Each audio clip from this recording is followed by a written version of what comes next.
tentang makhluk hidup, tapi yang kita bahas makhluk hidup mengenai tumbuhan. Nah, pada hari ini kita juga akan belajar materi makhluk hidup, tetapi hari ini kita akan bahas tentang hewan. Tema kita hari ini hewan sahabatku. Ya, baik ya. Kita mulai saja. Tujuan dari pembelajaran kita hari ini pada materi hewan sahabatku, kalian nanti diharapkan setelah mempelajari materi ini, terutama kalian lebih mengenal lagi hewan-hewan apa saja yang ada di lingkungan sekitar tempat tinggal kita. Nah, kemudian nanti juga kamu diharapkan bisa membedakan jenis-jenis hewan berdasarkan perkembangbiakannya. Nah, kita mulai. Ibu ada gambar. Nah, ini coba lihat. Kira-kira ini gambar apa? Hewan apa? Ikan. Oke, betul ya. Ini gambar hewan ikan. Nah, ikan ini kira-kira manfaatnya apa saja bagi kehidupan kita? Bisa dijual, Bu. Iya, bisa dijual. Tentunya menghasilkan uang. Kemudian apa lagi? Iya, bisa dijadikan lauk pauk. Ada lagi? Oke, bisa dijadikan ikan hias. Banyak ya macam-macam ikan hias yang bisa dibuat atau dikembangbiakan di dalam akuarium. Baik, dengan gambar yang sudah Ibu tunjukkan ini tentu berkaitan dengan pelajaran kita hari ini tentang perkembangbiakan hewan. Nah, ini Ibu ada kumpulan materi yang akan Ibu sampaikan hari ini, sudah Ibu rangkai di dalam smart book ini. Baik, perkembangbiakan hewan secara generatif dibagi menjadi 3 bagian. Nah, coba anak-adik Ibu lihat sekalian, lihat ke depan. Di dalam framework ini sudah Ibu rangkai perkembangbiakan hewan secara generatif. Yang pertama itu adalah perkembangbiakan hewan secara bertelur atau bisa disebut juga dengan ovipar.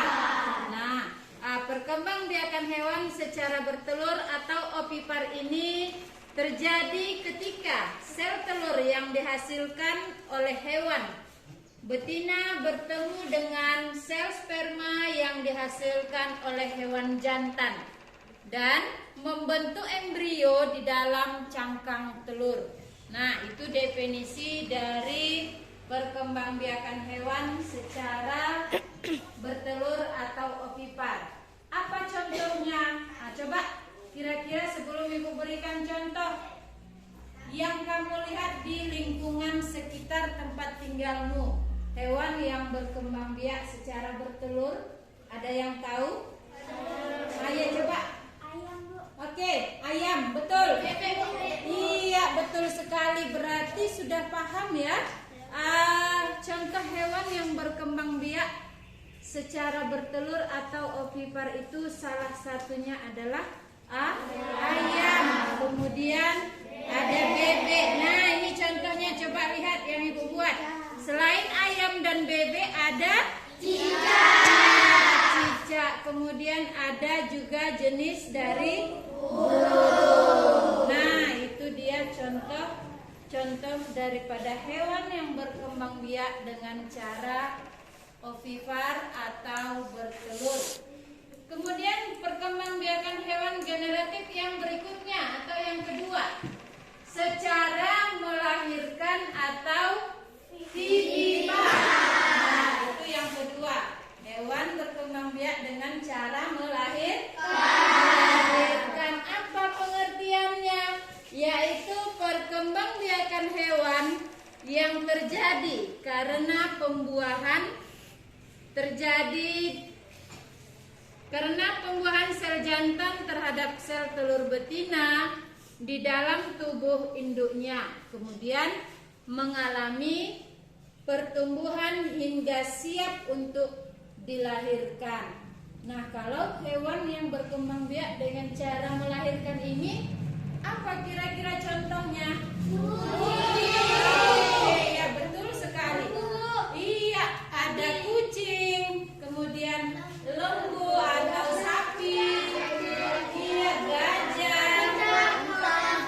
Iya, betul. Nah, seperti yang tertera pada gambar ini, ada kucing, gajah, jerapah, kemudian ada kuda, kemudian ini gambar apa? Tupai, kemudian satunya lagi ada kuda. Iya, betul sekali ya. Anak didik ibu sudah paham betul sepertinya. Kemudian perkembangbiakan hewan yang ketiga, secara bertelur dan melahirkan, atau istilahnya ovovivipan. Nah, itu dia. Jadi proses hewan yang berkembang biak dengan cara bertelur dan melahirkan ini seperti apa?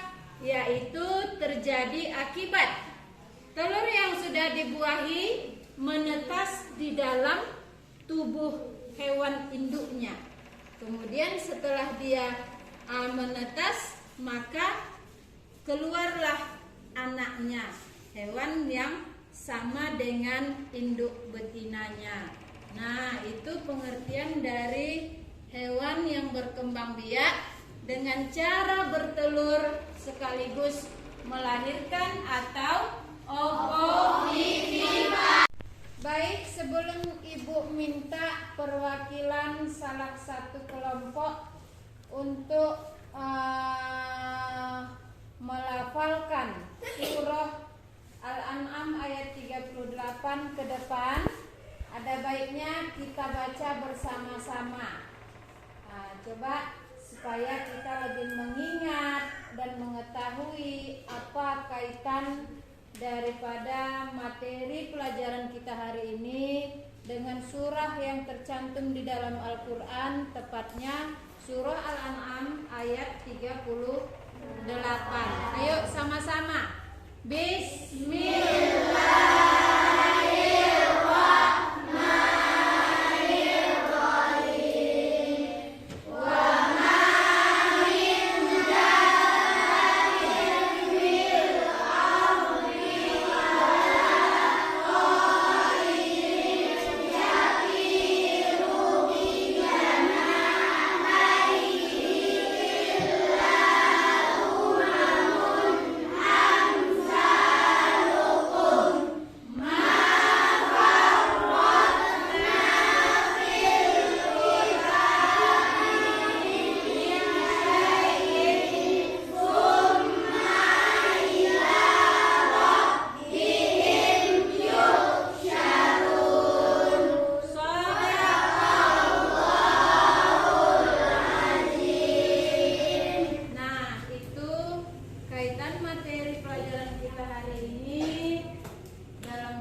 tentang makhluk hidup dan semuanya itu adalah ciptaan Allah Subhanahu wa Ta'ala. Oke, baik. Materi pelajaran kita sampai di situ, tapi sebelum Ibu ke penutup daripada pelajaranmu, Ibu akan meminta salah satu perwakilan dari kelompok untuk menghafalkan surah Al-An'am ayat 38 ke papan tulis ke depan. Setelah itu nanti Ibu akan memberikan tugas masing-masing kelompok menyusun kata yang sudah Ibu buat sebagai media pembelajaran hari ini, yaitu ada potongan-potongan kertas atau istilahnya shortcut.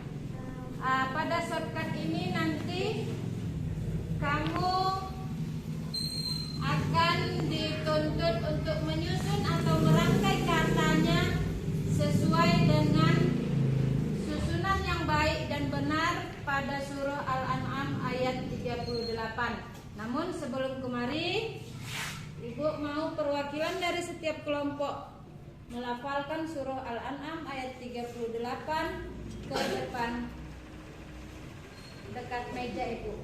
Ya, baik. Kira-kira kelompok yang mana dulu yang mau tampil? Silakan. Atau Ibu yang pilih atau ada yang mau mengajukan diri, perwakilan dari kelompok 1, 2, dan 3.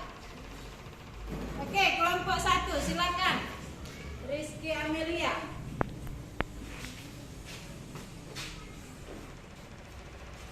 Sini, biar kuat suaranya, biar didengar sama kawan-kawannya.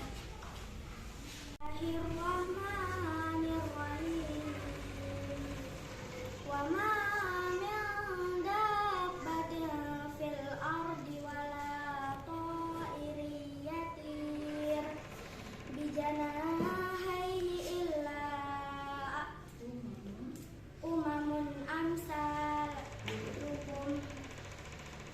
ma farratna fil kitabi min syai' summa ila rabbihim yuhsyarun. Oke, terima kasih. Kita apresiasi dari kelompok 1 dengan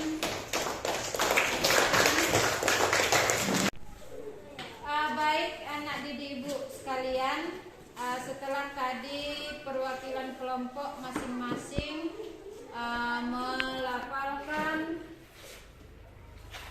ke depan surah Al-An'am ayat 38 yang alhamdulillah hafalannya sudah bagus, tinggal sedikit lagi melatih kembali, mengingat kembali, menghafalkan kembali. Mudah-mudahan bacaannya semakin lebih baik dan bahkan semakin sempurna lagi. Oke, baik, kita lanjut. Setelah tadi kita belajar mengenai makhluk hidup, yaitu jelasnya tentang hewan, dan setelah kita kaitkan dengan materi yang tercantum di dalam Al-Quran, yaitu surah Al-An'am ayat 38 tentang makhluk hidup yang semuanya adalah ciptaan Tuhan. Nah, yang terakhir Ibu akan memberikan tugas pada kelompok masing-masing. Kelompok 1, siapa yang mewakili yang pertama? Boleh maju.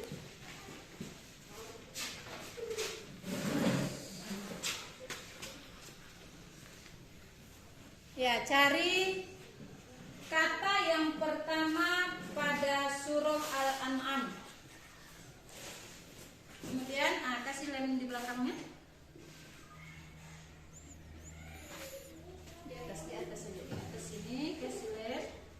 Nah, kemudian tempel di papan tulis mulai dari pinggir, sehingga dia nanti menjadi susunan ayat yang sempurna. Oh, dari sini, sorry. Dari sebelah sini ya, karena kita menggunakan bahasa Arab. Bisa? Mungkin? Oke, ya selanjutnya. Kelompok 2, silahkan kata berikutnya. Ambil satu kertas, satu potongan kertas yang menurutmu adalah sambungan dari potongan ayat yang pertama. Ayat yang pertama ditempel oleh teman kelompok 1-mu, yaitu wama min dabbatin. Kemudian potongan ayat yang kedua. Oke. Kasih lem. Kemudian boleh tempelkan ke sebelah daripada potongan ayat yang pertama. Oke, selanjutnya dari kelompok 3 boleh maju. Setelah semua nanti tertempel, kita baru cek kebenaran daripada susunan yang dirangkai oleh teman-teman kelompok masing-masing. Tidak banyak kan biar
materi yang sudah Ibu jelaskan hari ini bisa menempel di dalam ingatannya sehingga nanti untuk pelajaran berikutnya semakin mudah dipahami. Oke, sekian materi pelajaran kita hari ini. Untuk mengakhiri daripada kegiatan pembelajaran, marilah kita berdoa sama-sama agar apa yang kita terima hari ini dapat diberkahi oleh Allah Subhanahu wa Ta'ala. Baik, ketua kelas pimpin doa penutup pembelajaran hari ini. Bacakan surah Al-Fatihah bersama-sama. Doa dimulai.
Sampai ketemu kembali besok dengan materi yang berbeda. Ibu akhiri